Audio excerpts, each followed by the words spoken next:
Good morning, sir.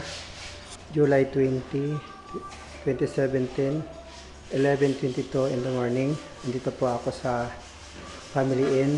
Ito po yung kitchen sink. Ito po yung proposed na pintuan itong kitchen sink cabinet na gagamitin natin. May nakaangat siya ng 1 inches pero wala akong problema yon. Pwede natin lagyan ng edging both side sa itaas at sa ilalim, so mahahabol na po yon. Mayroon siyang konting, malaki siya ng konti pero walang problema, pwede natin tabasin yan. So ang available po niyan ay ito, 4. Kung okay na sa'yo, ito nang gagawin namin ni Alin pagdating niya, yung mga cabinet. So yung kulang po niyan, okay na, Padaid, thank you Meron pa po tayo ditong dalawang plyboard na pwede nating gamiting pintuan. Kung okay na po sa iyo, sama sa bibili namin yung pang-edging na 1/2 by 1 para dyan po.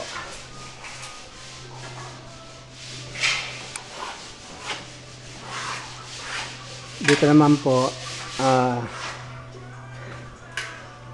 mataas na yung topping natin, kaya ginamitan na namin ni Ato ng topping na simento. Mayroon na siyang bilistay na buhangin. Kaya mamaya bibili pa po tayo ng simento kasi kukulangin yung halo.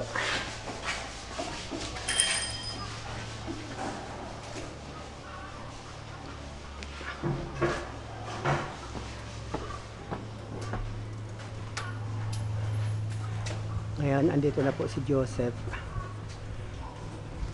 sa ports.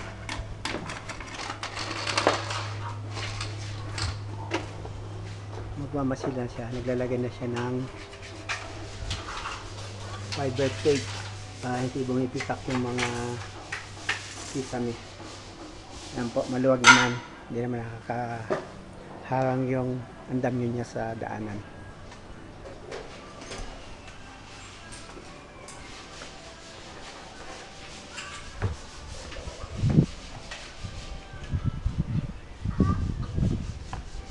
At ito rin po yung nilagay ni Chris kaninang umaga.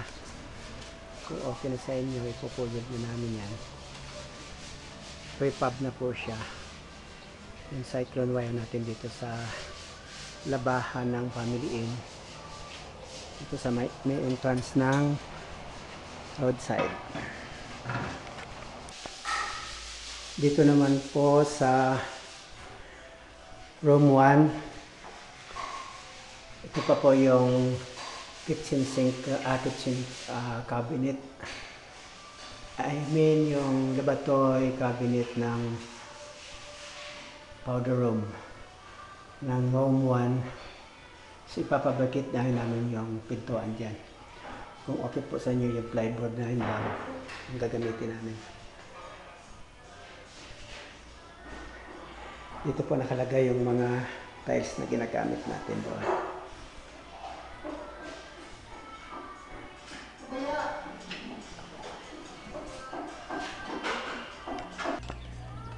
Sino po dito nagsimula maglinis kaninang umaga.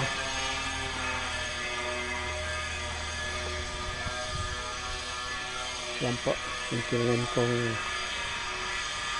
mabangong bulaklak. Buhay na. Isa dito at saka isa dito.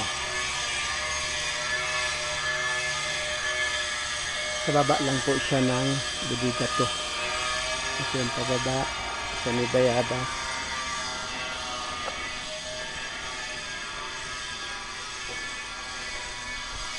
Ito po yung mga tinam namin at guys na Chinese bamboo. Dito sa side buhay na. At buhay na yun po yung isang kahoy natin dyan na tinanim.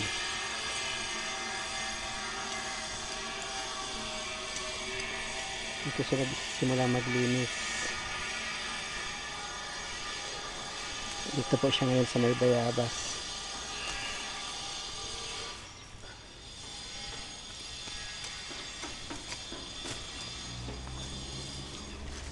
No, mamaya pag mainit, bistay ka muna kay pasakay ato ano, yung gagamitin doon sa tiles kasi mataas yung tiles, kailangan ng simentohan. Oo, bistay lang. Dito po siya pababa sa coffee farm. Ayan po, inayos na yung daanan para paglilipat tayo papunta doon sa may level 1 ng Pine House. Maalwan yung pagbaba. Hanggang dito na siya sa may Bayabas. Ito yung landing ng Bayabas.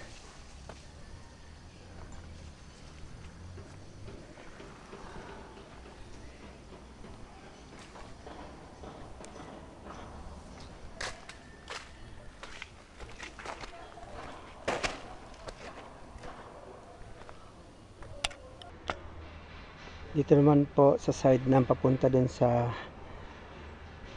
creek natin. Ayan po. Kung makikita nyo po, nung linggo nilagyan ko na sila ng fertilizer. Yung mga hokay na yan. Andyan yung fertilizer natin. Both side po. Ito itong mga suha. Ayan. Nilagyan ko sila ng fertilizer ng Sunday. Ayan pong may puti-puti na yan. Yung mga fertilizer natin.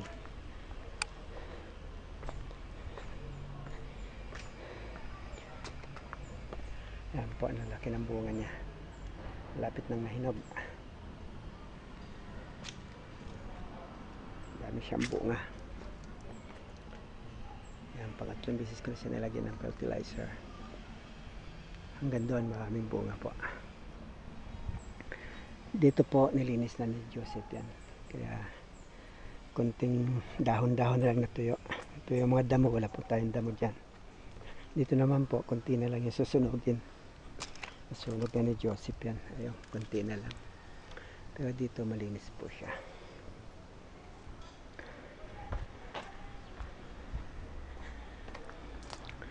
Yung tag naman po, dito lang may konting lilinisin. Pero yung linggo, ilang natapos. Pero nalinis namin siya.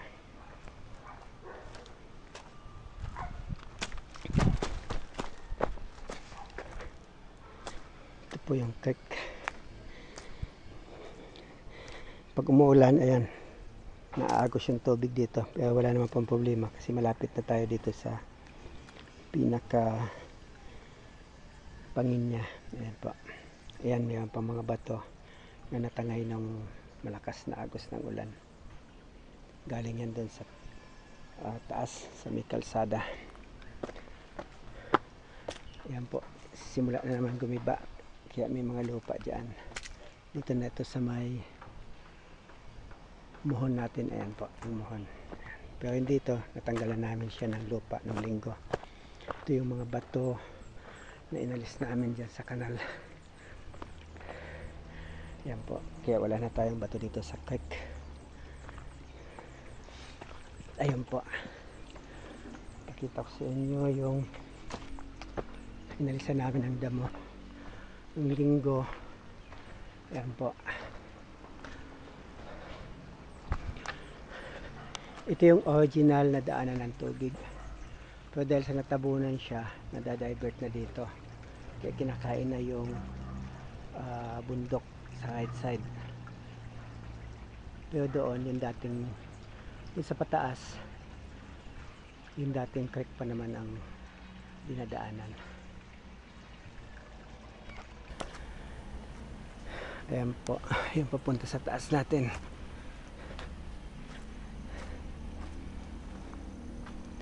Mababa naman yung damo dito.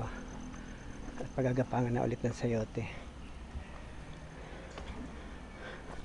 Ito, buhay ang mga sayote dito. Pagagapangin na ulit.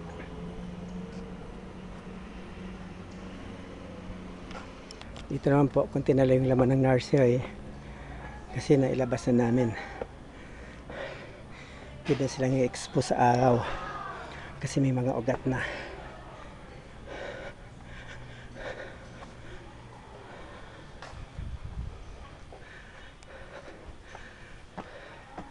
Nilipat ko na sila dito. Ayan, full bloom na sila. Full bloom na. namumulaklak na po yung ating Melflores. Ayan. Hanggang dito. Ito yung dating maliliit. Ngayon lumalaki na siya. Dati maliliit siya. Ngayon andito na yung mga bago. Maliliit pa sila. Pero nailabas na. Pwede sa expose sa araw. At ito pa.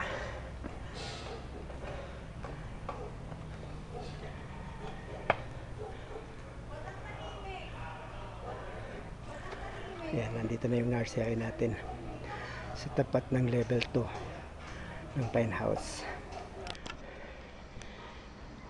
Yung ibang mga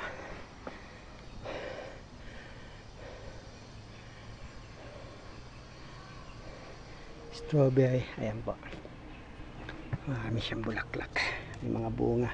Oh, hinarvest na yung mga bunga kanina. Maraming bunga hinog kanina.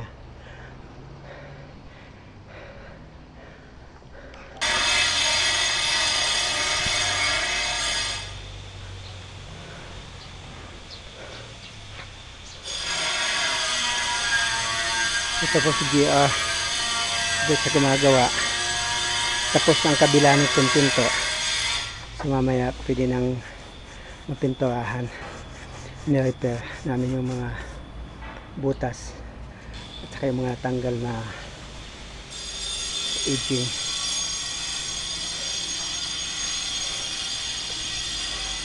Mamaya po magta-transfer na ulit kami ng ating strawberry para may mailagay dito. Yan. May mga nakuha na silang hinog dyan pero mayroon namang bunga.